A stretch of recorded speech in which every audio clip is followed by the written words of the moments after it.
Gary Habermas has possibly studied the historical evidence for the resurrection of Jesus more than anyone who's ever lived. In his endorsement, Michael Licona, somewhat tongue-in-cheek, says there's only one person alive who knows more about the resurrection than Gary, and that's Jesus. Here's some questions we're going to explore. How has this study personally changed him?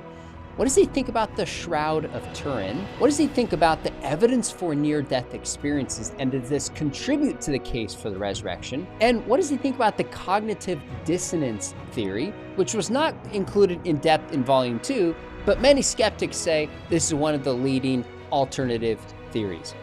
Dr. Habermas has finished writing all 4 volumes of On the Resurrection. 3 are published, and he's here to talk about it. Gary, thanks for coming back on.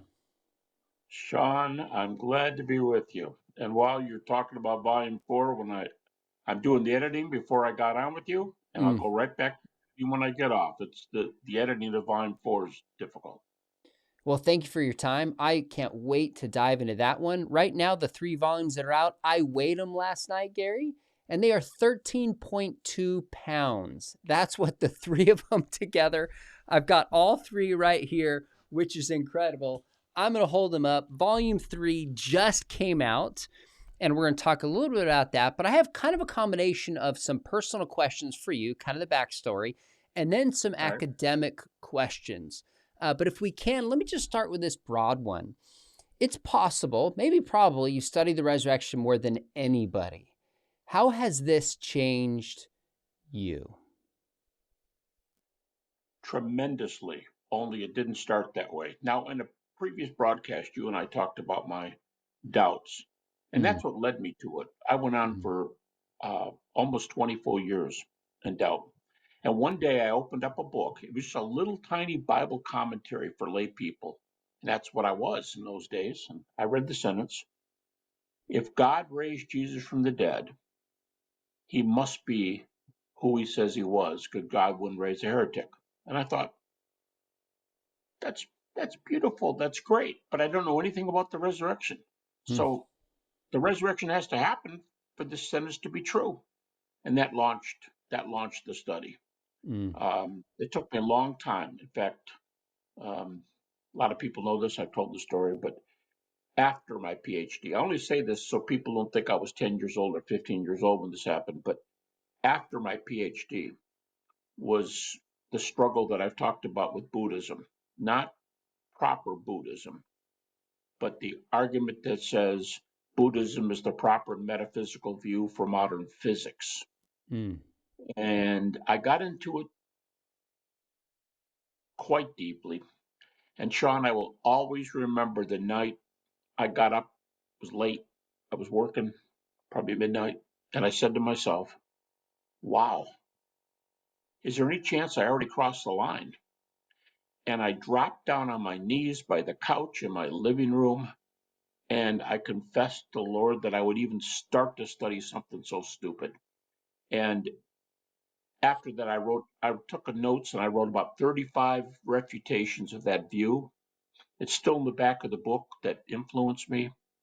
And since then, been moving forward. And I will tell you one answer to your question is this. As time goes on, it's almost like, all right, the resurrection's there. I'll never forget it. I always work on it. But now my heart's desire is for ministry. So the biggest influence is not if the resurrection is all this, but since the resurrection is all this, what should we be proclaiming to others? How should my life change? How should I try to steer other people that way? People who maybe don't even have doubts, but many, many, many of them do. So my interest at present is involvement in ministry based on the truth of the resurrection. That's incredible. I mean, I know you know this, but you've spent your life defending the resurrection is a kind of ministry. But I know you mean applying this and living this out in relationships, which of course is the 4th volume, which we'll come to. I love that. Can't wait to talk about it. One of the appendixes in the back of Volume 1, you have on near-death experiences. You and I have never talked about this. I've done a number of shows on this. I was a skeptic for a while, But I read that with great interest. So I'm really curious. You were one of the first evangelicals I'm aware of that was really studying near death experiences in your book with JP at least a couple plus decades ago. How strong do you Right. think the evidence is? How much has it increased over time? And what does it contribute to resurrection studies?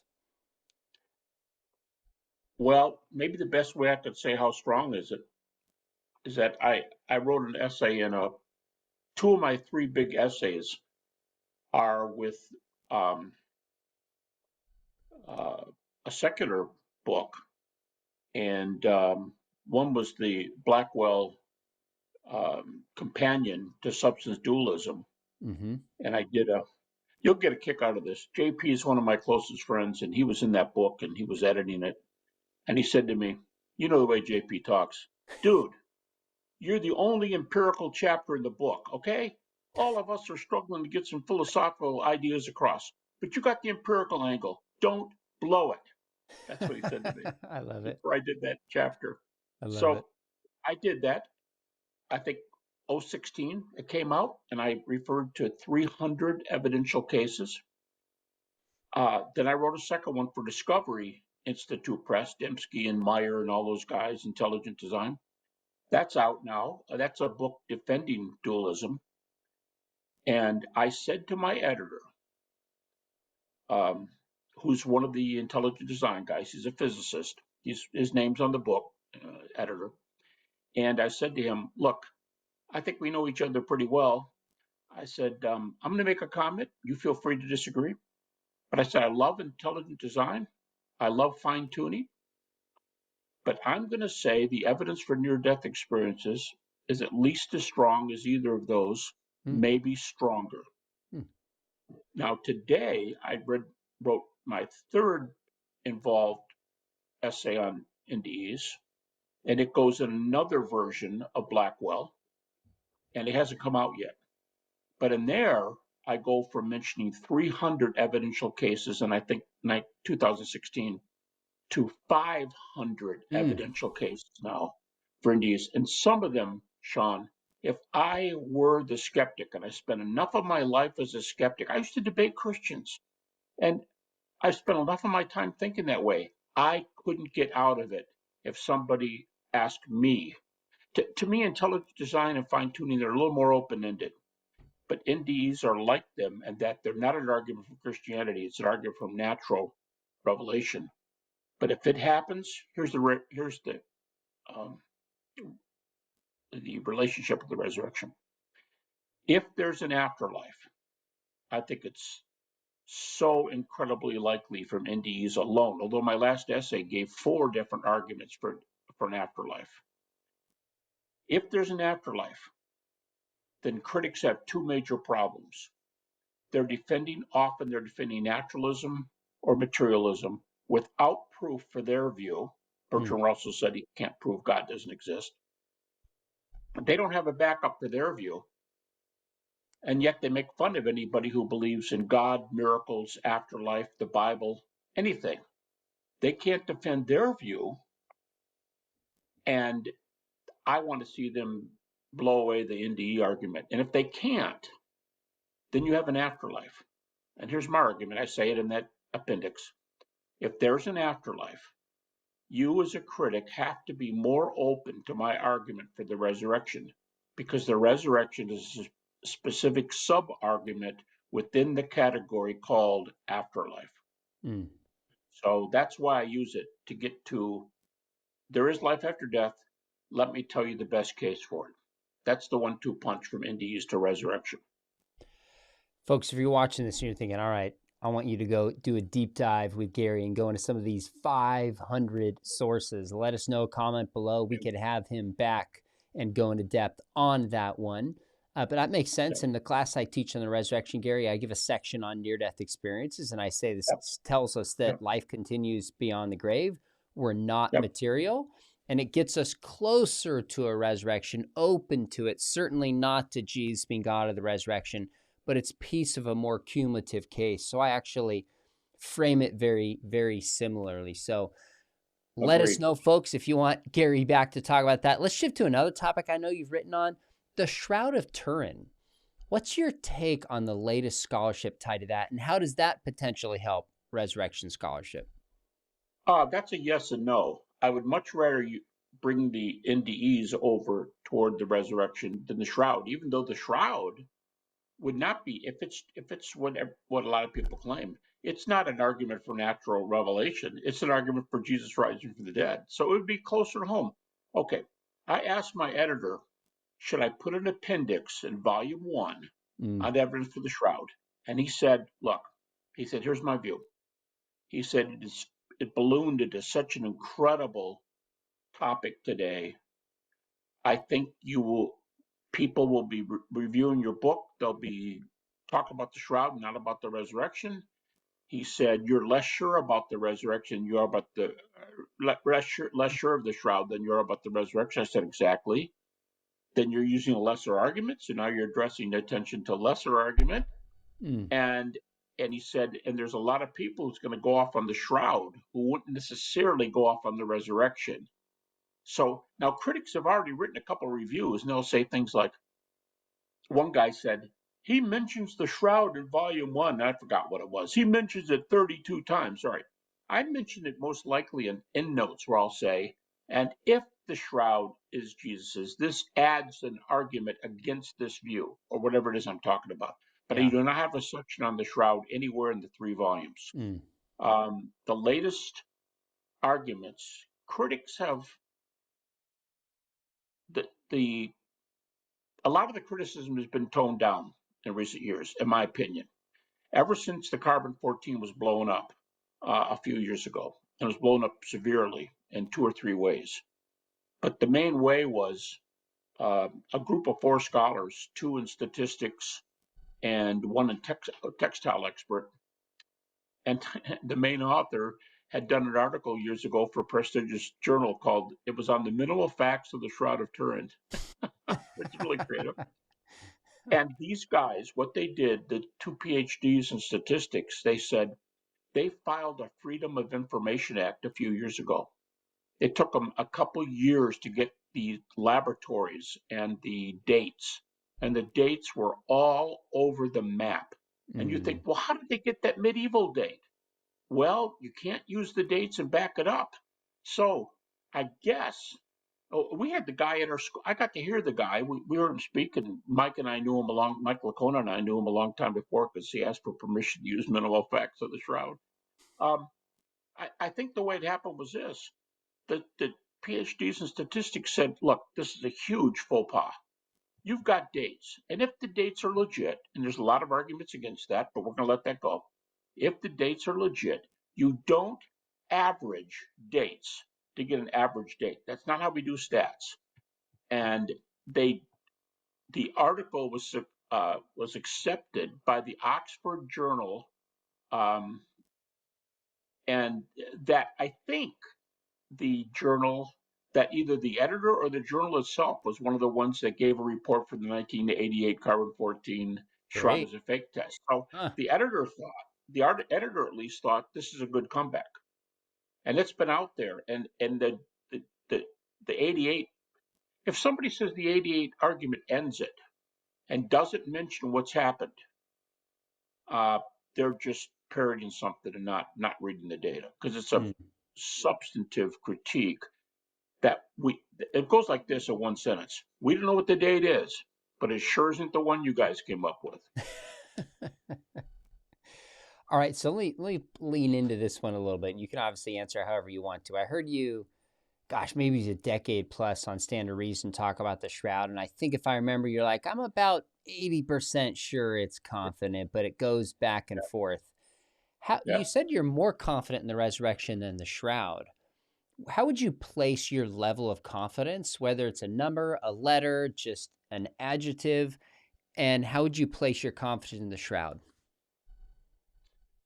I still use that same line, and it aggravates people because I some of the people in the Shroud crowd, as they call themselves, uh, consider me as one of their people. Now I just turned down speaking at their big conference, so I don't run in those circles so much. But Mm, they'll say to me, one thing bothers me about you. Why did you say you're about 80% on the Shroud?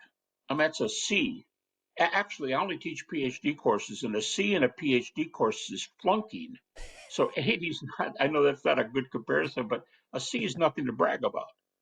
80 is nothing to brag about. And then I make the comment that makes them bothered. I'll say, where I am on the Shroud depends what side of the bed I get up in the morning, or if it's a nice day out. And they just go, oh, come on. But here's why I'm trying to be real honest about this.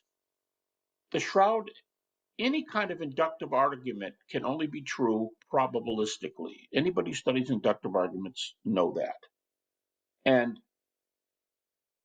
But the Shroud is more empirical than most topics. Okay, fine. But what happens if somebody can make, there's been a lot of attempts to fake the Shroud scientifically. What happens if somebody hits a home run? Now, my first response philosophically goes like this. Just because there's a possible way to do this doesn't get very far saying we know this is the way they did it. That's a non sequitur. That argument's a non sequitur.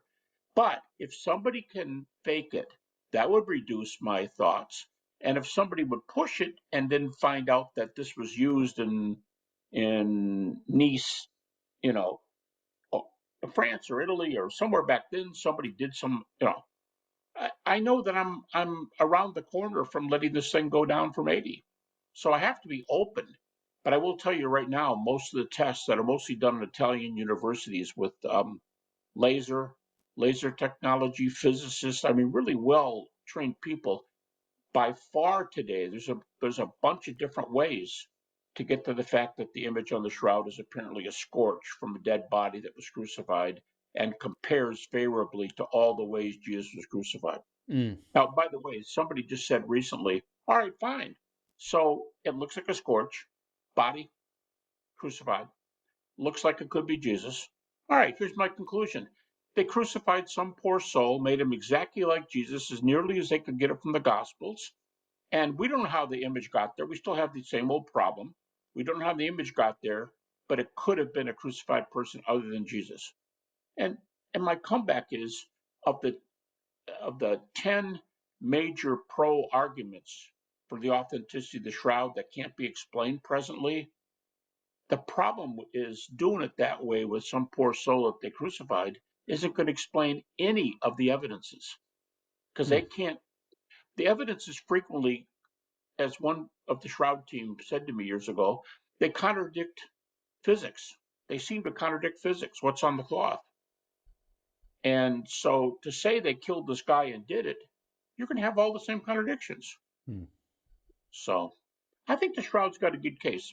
Frankly, if you ask me this one, of the two, even though NDEs don't get to Christianity, they only get to afterlife, I'd take NDEs over the Shroud. I'm probably going to get some letters on that now, but some of the Shroud card, some of them are kind of sensitive about when you're saying things about the Shroud. So I say, folks, I'm still on the pro Shroud side. I'm not afraid to say that. And people who go off on it, you could tell from their writing that they generally haven't read very deeply.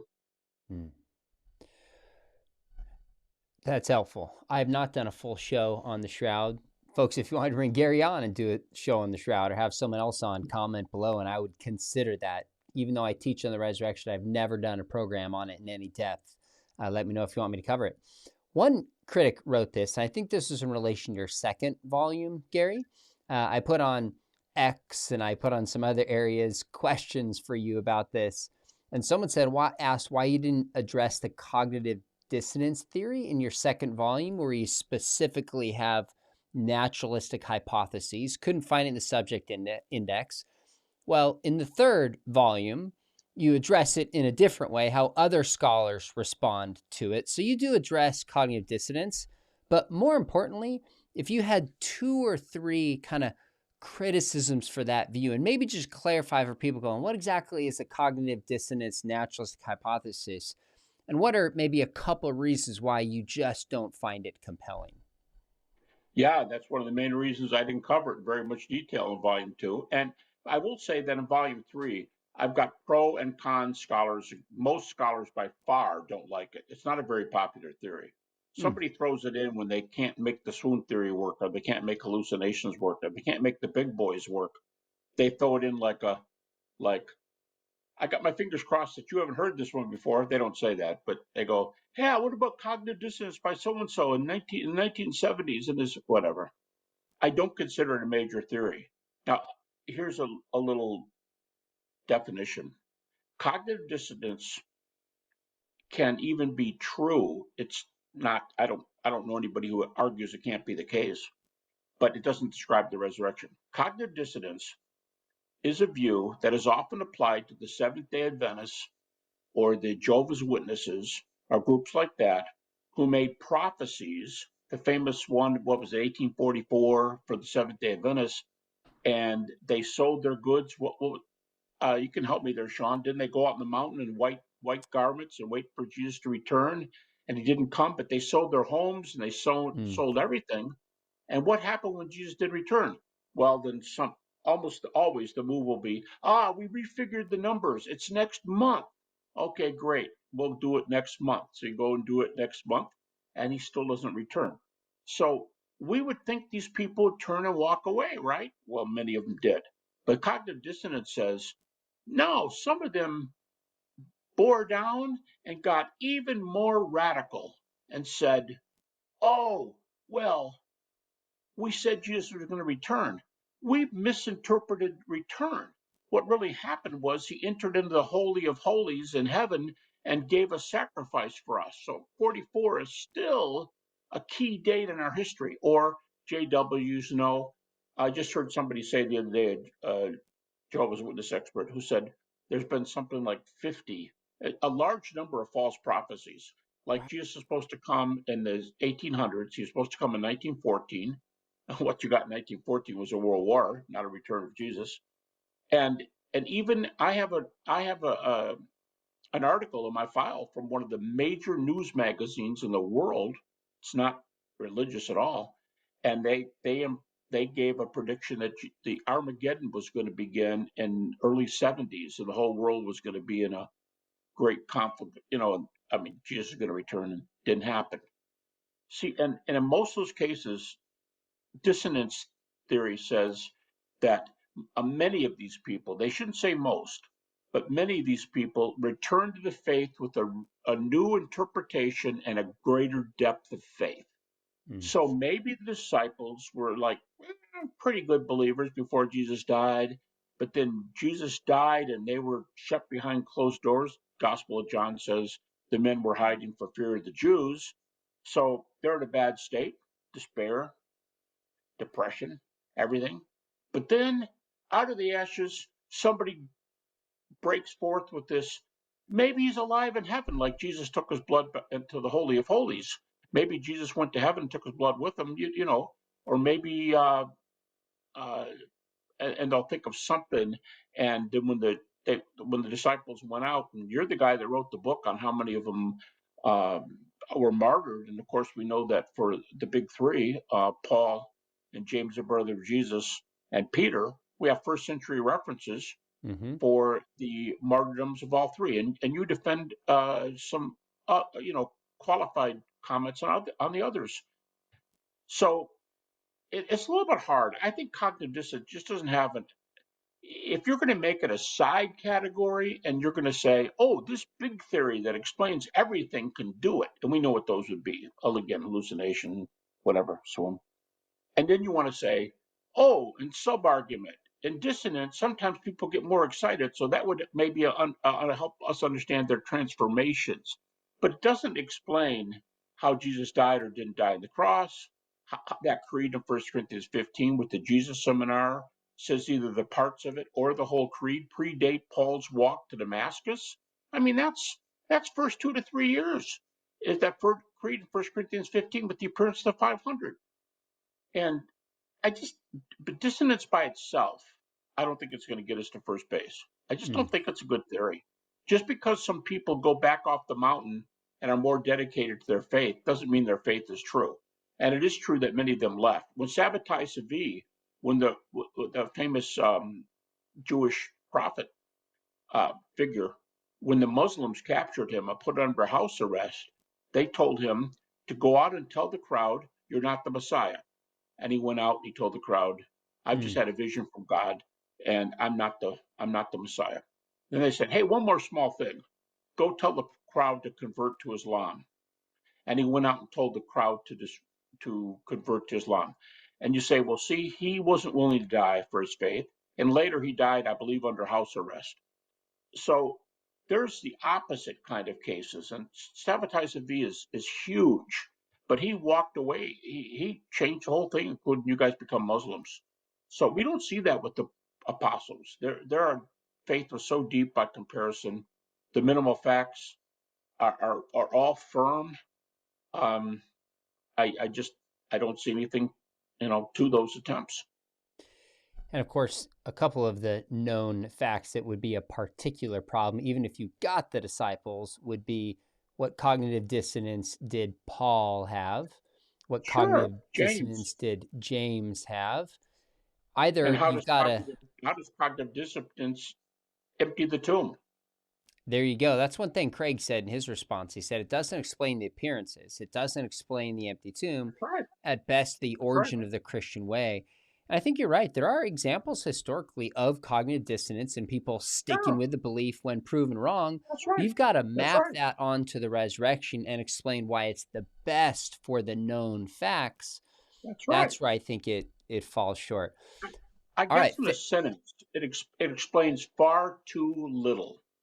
Mm. Yes, there are some cases, but it explains far too little and doesn't get to first base with the minimal facts. All right, Gary, you can pass on this one if you don't want to respond. Of course, you can pass on All all of right. them. But imagine we said, all right, I'm going to defend the resurrection and you're going to be the critic and you and I are going to have a debate. So, in other words, you have to pick a naturalistic theory.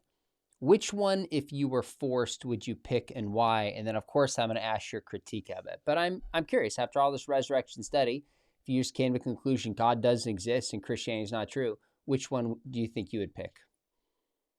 Yeah, I get asked this once in a while, and I would probably go. I hate to say this because Sean, with doubters, there are people who tend towards certain psychological beliefs, obsessive compulsive disorder or anxiety disorders, and when you give a theory, they hear your theory, they don't hear your refutations. They don't hear them, and they get all worked up when they hear the theory. If you want me to do one, I've been asked this before, and I'll do it. But I am leery of people hearing only this one thing and worried so much they don't hear the rest of the responses.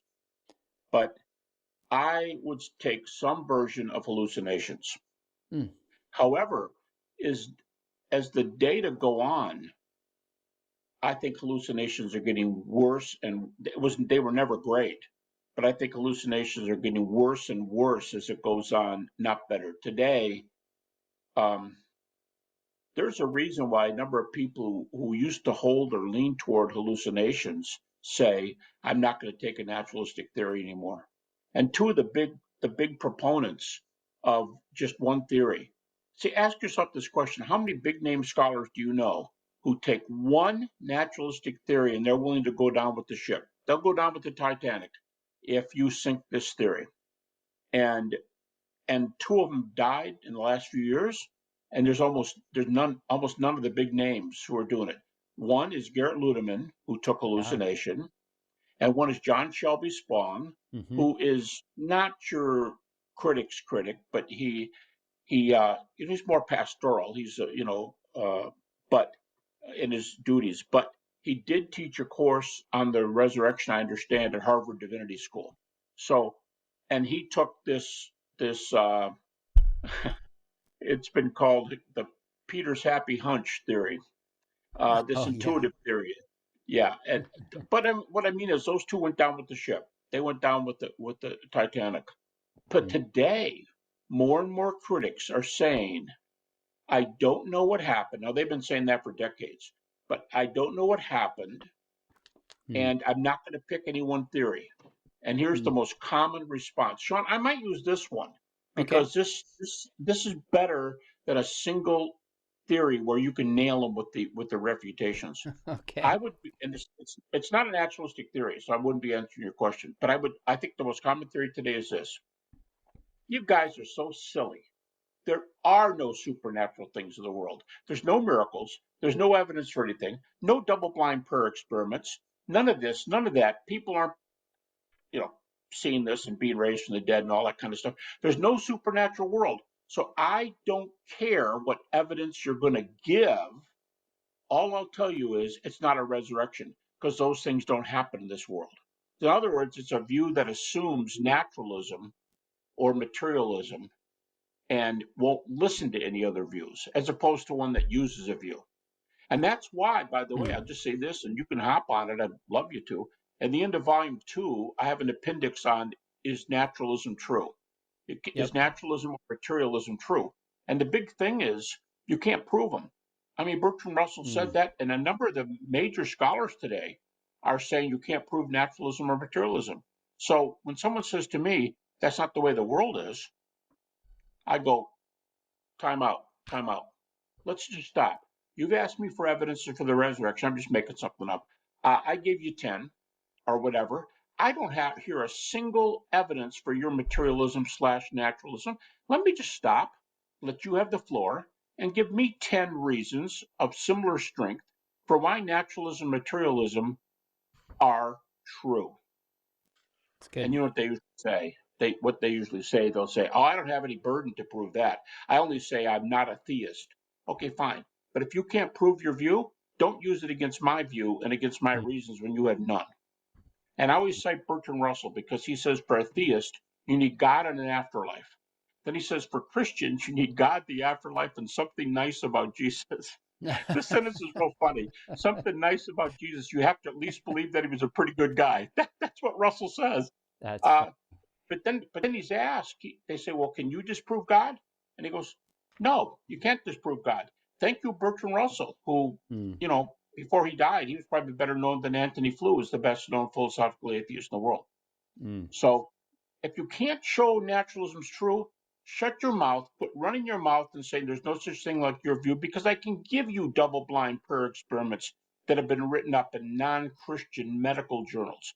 I can give you cases of healing today that have been done scientifically. I can do that. We can talk about NDEs. We can talk about the possibility of the Shroud of Turin. I'm giving you reasons. Don't sit there and just go, no, no, no, that's stupid, and don't think you have to do a thing. I'm sorry, if you can't prove your view, this conversation's over.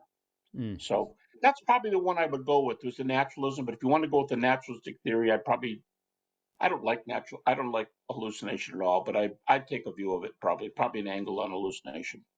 Fair enough. Well, you have a 50-page response and 9 points you draw out why you're not convinced by hallucination, and then objective visions and Yes, illuminations. I mean, you go on in your right. second volume. So I was just really more curious about that. Even before he said that, I would have taken more of a methodological approach to just skepticism about miracles, more so than arguing the facts, Yeah, is probably what I would yeah. take. But fair enough. Uh, in volume one, That's you list what that's you. that's very close to the one I did about just become a naturalist or an materialist and say I don't have to give reasons because it'll stump people. Mm. And don't let them get to first, don't let the Christians get to first base. Just say, I don't even want, this is horrible. This conversation is going nowhere. And I would say, yeah, it's going nowhere because you don't have any evidence for your view. Mm. So Tell me a little bit about at the beginning of volume one, you talk about the minimal facts. And I think most people watching this are familiar that these are facts that you would argue are strongly evidenced. And for the vast majority of them, say typically 90% plus agreement on them, such as the crucifixion of Jesus. The disciples report that they believe Jesus had risen from the grave, the right. conversion of Paul, etc. And you list some what you consider strengths for this. What do you think are the potential weaknesses of the minimal facts method? Well, one thing oh, by the way, one thing I got to mention at the beginning, I get asked in interviews, they'll say, yeah, but you're the guy that says these facts are at least 90% allowed by critics. I've said this to people and they've tried to disprove me and look in my books and then they admit they can't find it. I never say a fact has to be admitted by 90% of scholars before it can count as a minimal fact. The numbers may be that high, but that's different from saying they have to be that high before I'll use them. I don't make that criterion. Okay. But uh, if I were to make a critique of this, boy, you're asking these, play the devil's advocate. If I were to make a critique, I think I would say this. I think I would stay away from trying to do refutations because they are allowed by the top guys. Dale Allison says, I admit the minimal facts. And then he says, but here's some questions you have to ask. All right. So I would go the questions route that he does. And I would say facts, if they are facts, let's just concede that these are historical facts. They are historical facts. But historical facts are not interpretations. There are facts and there are interpretations. If I'm the critic, I'll say, I'll allow the facts, but I won't allow the interpretation you give. Mm. And then I want to know how well their interpretation fits with the data. And they might come up with something that can make some sense of the facts. But often when they do this, I like this when they do this in a debate because the interpretations are usually silly. They're usually off the subject. I mean, for example, I had a guy just argue with me just recently, a world-class scholar, just argue with me recently, and he said, why does God raising Jesus mean his teachings are true? That's an interpretation, and that's your view. Yes, that's my view. It's also the view of a lot of people who are not even conservative. Wolfhart Pannenberg, back when he wrote, he denied the empty tomb, he denied bodily nature of the appearances. And I was just reading him today on how he says for the Jew, if God raised Jesus, it's a shut and closed case. Jesus was whatever he claimed. So they can give their own alternative views. But I want to hear, then the debate's going to be about their interpretation. I'd love to hear their interpretation because I don't think they'll get to first base.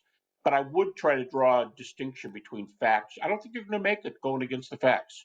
It's that strong, and there's so many people who don't believe, who concede the facts.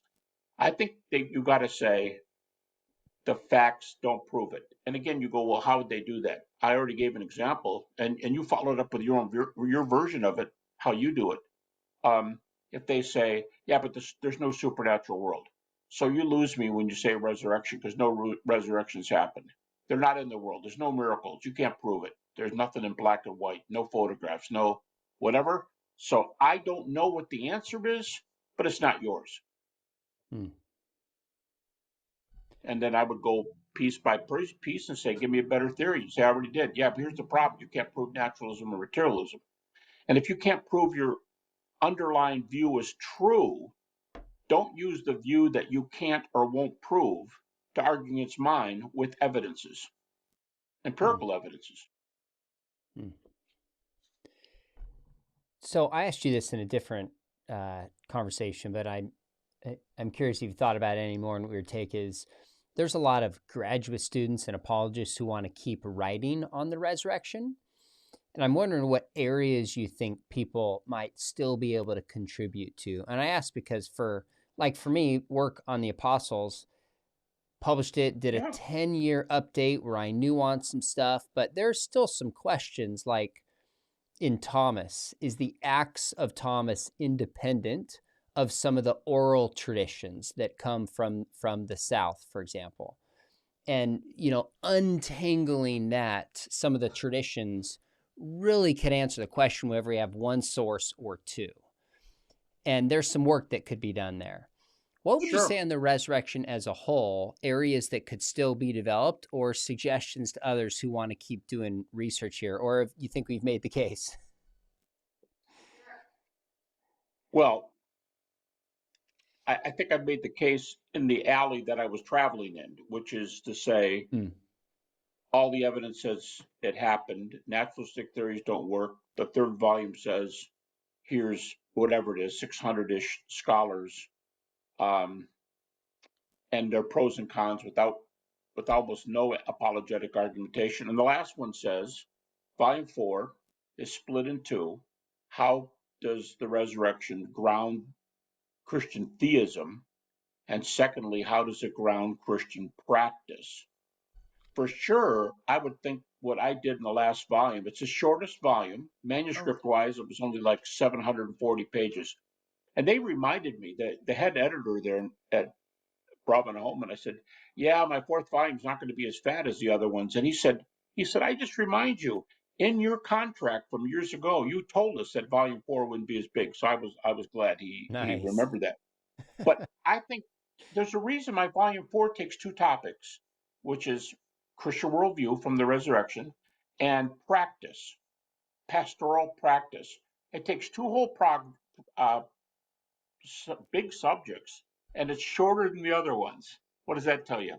I think that tells you some very sophisticated people in arguments for God, in arguments against pain and suffering, in arguments for the overall Christian view would tighten up the resurrection. I think some I do mention the shroud a lot, but in a different way. I don't defend it, but I do think the stronger the case gets for the shroud, it's good. I think that more people that take NDEs, you're not going to get to Jesus from NDEs, I don't think. Hmm. Um, but but uh, the stronger that case becomes, the stronger foothold we have on which we build the resurrection argument. And I think so. I think more needs to do on Christian worldview. That's first half of volume four.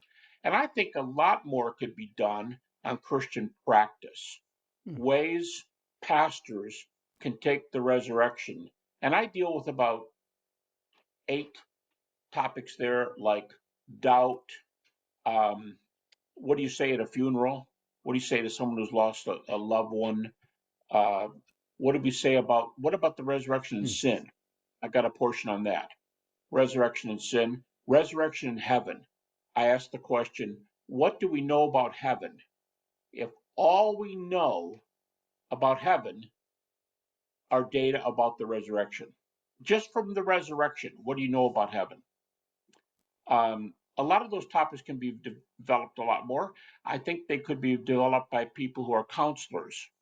The first group by people who are specialists in God's existence and people that spent their whole life doing that. So I think Hmm. that there's more things to do. And you go, well, Good.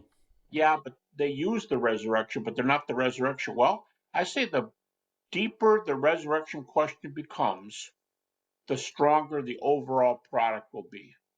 Hmm. So, people talk about inspiration, and there's a big discussion now about what's inerrancy and everything else. I just remind people we have the case for the resurrection before the first New Testament book was written, so it's out there.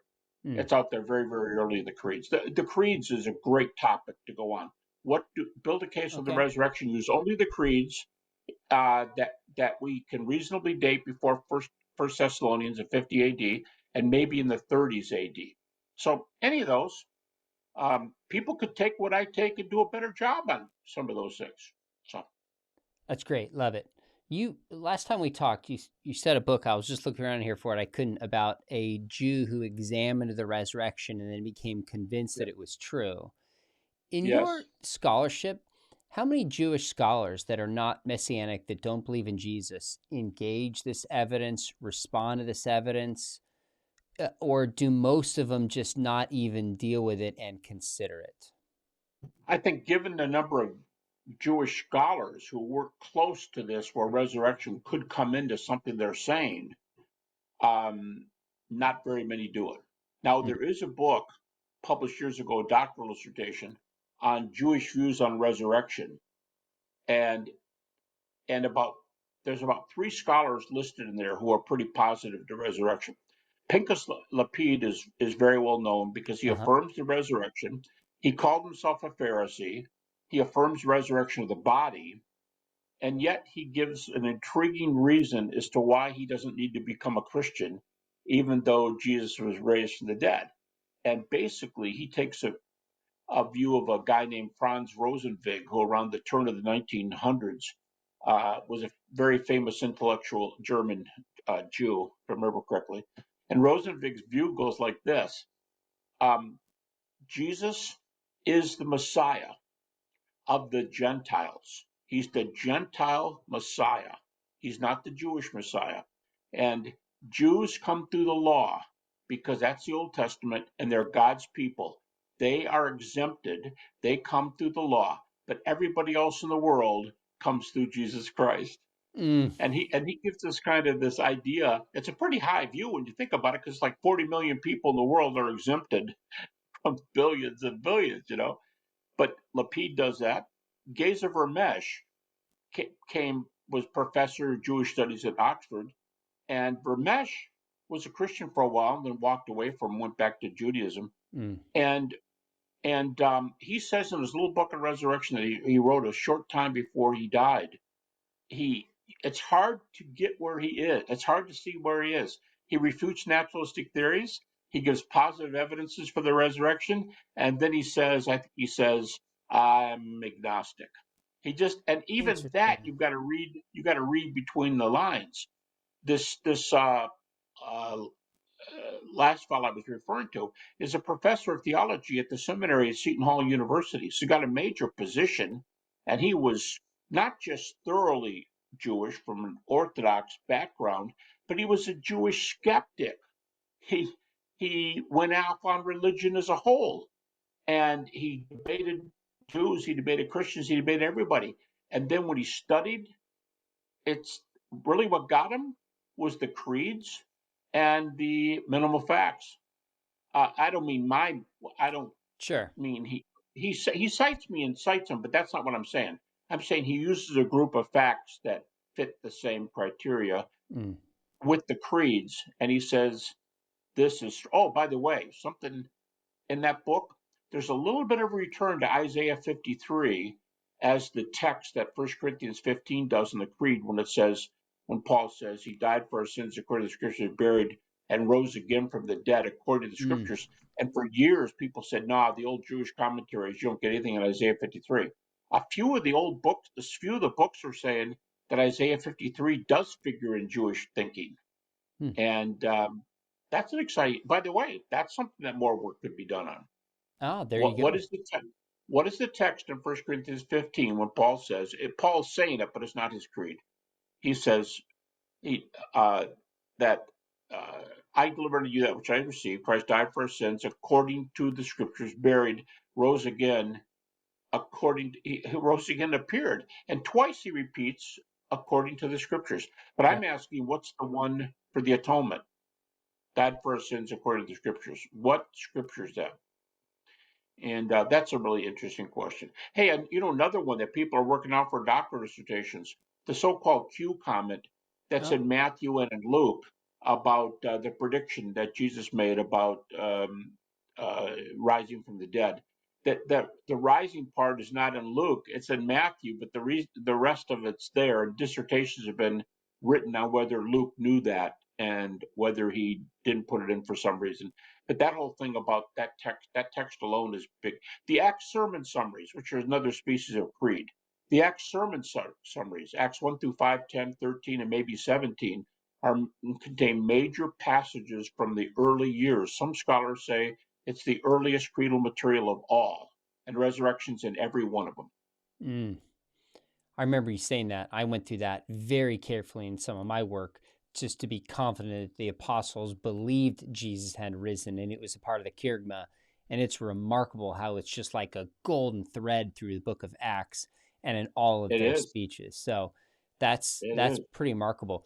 Do you have a sense of where historical Jesus and or resurrection scholarship is headed? Any kind of trajectories of where it might be going different from in the past? Or are you like, Sean, I'm not a prophet and I can't make any predictions or sense of No, where it's I wouldn't going? make predictions, but I will tell you something that has already happened. That's already in the works. I was challenged. I referred to a person earlier, a nameless person, a very well trained person teaching at a very major university overseas, and he wrote to me and he's challenging me on some things. One of the things he said was, I cited Raymond Brown's intro to Christology, written 94, I believe, 1994, just before he died, Raymond Brown. And Raymond Brown gives five views where New Testament scholars line up. And he argues that the most popular view, the best attested view, is what he calls moderate conservatism. So the Christology is moderately conservative. Now, I will just mention on the side John A.T. Robinson, who before he died, he was called the God is dead theologian in the 60s. I think that's false, but he's not conservative. He gives 4 views and also decides for the conservative view that is the most influential one. So Robinson and Brown, certainly 2 big views. So this guy challenged me and he goes, "You think the third quest has gone further to the right from Brown and Robinson?" And I said, "It certainly has. It certainly has." And he said, "Why don't you give me some sources?" Okay, I'll give you a couple of quickies. These are big Christology works. Now we always have Hurtado and Bauckham, but Yeah. we've already gone past them a little bit. And Petrie's book that just came out on the with Erdman's on the D.D. Price, he says what I'm going to say next. A guy named David Capes, who is maybe the authority on Paul using the word Yahweh for Jesus over and over. Romans 10:9 is a great example because it's a creed. It has the whole gospel in it, and he uses the word for Yahweh. So this is a very high Christology of Jesus as Yahweh. Well, Petrie and Capes, and now I list in this. I'm doing it right now, volume 4. I'm editing it, and I just realized again that volume 4 lists 3 more sources where people are saying right now what's called the early high Christology view. That it's the view that Bauckham cites it, but Bauckham isn't the first one. The earliest Christology is the highest Christology. Love it. That comment, it is the comment that the Christology of 30 to 40, or if you prefer, 33 to 43, whatever year you think Jesus was born, the earliest Christology is higher than the Christology in the Gospel of John. You go, really? Well, yeah, because John calls him Theos, but the early creeds call him Yahweh. Just for one pointer. But my point is that Petrie and Capes for sure, and then 1 or 2 of the other guys say, ready? The predominant Christology today is the high Christology movement. It's the most prominent view today among critical scholars. Now, if you're going to talk about Yahweh and Jesus, and then you're going to team it up with the resurrection, I mean, brother, this you got NDEs at the other end. What I'm saying is, we'll go all the way from deity to resurrection to heaven. We'll go all the way to heaven there, and it's the hottest thing right there. Try to refute the NDEs, try to refute the resurrection, and if not just high Christology, not just good Christology, Hurtado and Bauckham and some other. By the way, Bauckham's in this too about the predominant view.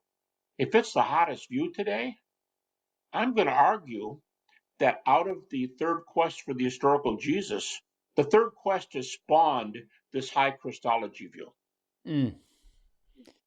That's so I really think that's hot.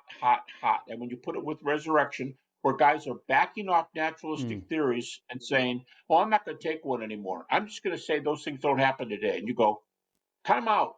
I'm done with this unless you can defend naturalism and prove naturalism is true. If you can't, my view is stand out there in the field because your view is not out there because you don't have any evidence for it." So I think this is the most exciting time. Sean, I'm 10 years past retirement, humanly speaking. I'm still full time at Liberty. But I say to people, it would be really nice if I could know, I wouldn't trade where my research is today. If I could have all the research I've done and know everything I know, I would be pleased if the Lord would start me again at age 35. I would like a second life to give for the gospel. So, but we have to train. We have to train the Ben Shaws and the guys that are coming up right now, that are they're at that age. Hey, listen, I just got a letter from a guy. It so touched my heart. This father writes to me on behalf of his son. His son is obviously a brilliant fellow. He's 15 years old, and he just sat down and wrote a 220-page book on the resurrection. I and read they it. wrote to me. and Me told too. me, "Oh, Yep. you know who you know what Yep. I'm talking about? Yep. I How endorsed did it. you I like it?" saw he sent me your uh, notes, like your endorsement. He forwarded it to me, and I read it. And it was like, wow. And this is a homeschool kid, and Yep. just they did not use AI, wrote it himself, understood the arguments, explained it. I was thinking at 15, there's zero chance I could have done this. So I'm with you. Am That I was right? cool. It's over 200 pages, right? I don't remember the page count, but it was significant and it was long. It was a big Yeah. No. project. Let me let me tell you what I wrote back to him. I said when I was starting to study the resurrection, didn't know anything about it when I first read that comment. If it's true, then his teachings are true. And when I was 14, I started writing an essay on the resurrection. Mm. So by the time I was 15, his age, I had this essay, and I didn't write it for anybody. I wasn't trying to publish. I wasn't trying to be a scholar. I wasn't trying to say I'm going to go to college and do this. It was for my doubts. And I had a list so I wouldn't forget these things: refutation of swoon theory, refutation of hallucinations. I was writing everything I knew. When I went to college, I finished this thing when I was 15. Same thing made says I went to college and we had to turn an apologetics paper in for class. I went only 5 semesters to a Christian school, but Mm. one of them I had to do an apologetics paper. I didn't. You know how things happen. You don't get your work done in time, and I wasn't ready to hand that paper in. I handed in the paper I wrote when I was 15, and I got an A on it. Oh, that's funny. so so I wrote back to the guy and I said, I know what you're talking about. I was 15. I said, guess what? I said, you could be one of those guys coming up in the next apologetics group, and we need them because we're not going to be here forever. Amen. But then at the end of it, Sean, I want to say one more thing to you. I said, look at Proverbs 4, was it Proverbs 4:23, about paying the most attention to your heart because it's the most important thing.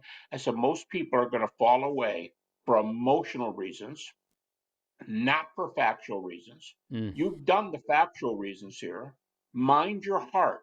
And then he wrote back to me and he was so thrilled. I wrote back to him again. I said, just remember what I said. Mind your heart. Don't put all your time in the facts and none on your heart. Learn to affirm your views because I would like to quote unquote look down from heaven and see you as one of the sharp guys when you're 35 or 40 years old.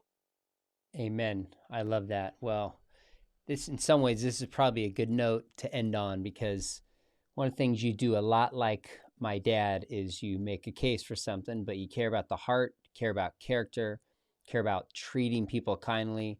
I remember you talking about your interaction with Flu, which was at Cal Poly San Luis Obispo. I was part of their Veritas this year, and they were still talking about your dialogue with Really? him decades ago. Oh yeah, they were mentioning it and talking about it, and we reminisced a little bit going back as just your relationship with him was a model of how to do apologetics. I love that you encourage this young man. I did the same thing. If you're watching this, we need a new generation of apologists who will make the case, carry the torch, fill in the gaps on some of the areas that Gary pointed towards.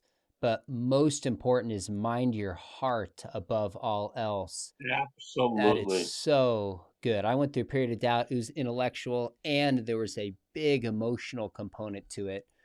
It was really, really both of them. So your volume Yeah. 3 is out. If people have not picked it up yet, it's called Scholarly Perspectives. And it's really more, probably one somebody wouldn't read through per se like the others. I read the others through, but it's a resource guide on so many issues: bodily resurrection, questions from the Gospels, known historical facts, minimal facts, and where different scholars land on them. I can't imagine the amount of time you and Ben Shaw put in to putting this together. So again, folks, get the 13.2 pounds of research, probably about 3,000 words. Check it out. Gary will do it again. Folks watching, if you want me to bring Gary back to do a show on the Shroud or near-death experiences, let me know and make sure you hit subscribe. We've got other topics on the resurrection that we will not miss. You will not want to miss those. And if you thought about studying apologetics, great program at Liberty, and we've got a great program at Talbot. We're all on the same page here. Gary, We are. appreciate you, my friend. We'll do it again soon. Sean, thank you so much. You're always such a fantastic interviewer, and I've done several now because those 4 books are done, Mm. and I'm going to the interviews. But when I saw yours on my book, when I turned the page in the appointment book, and I thought, Fantastic. Sean's out of there this week. So I'm just glad to be with you, Sean. And the idea that you've tried to push all three of the volumes, I think it's just very Mm. kind of you. Thanks, brother. Thank you, man.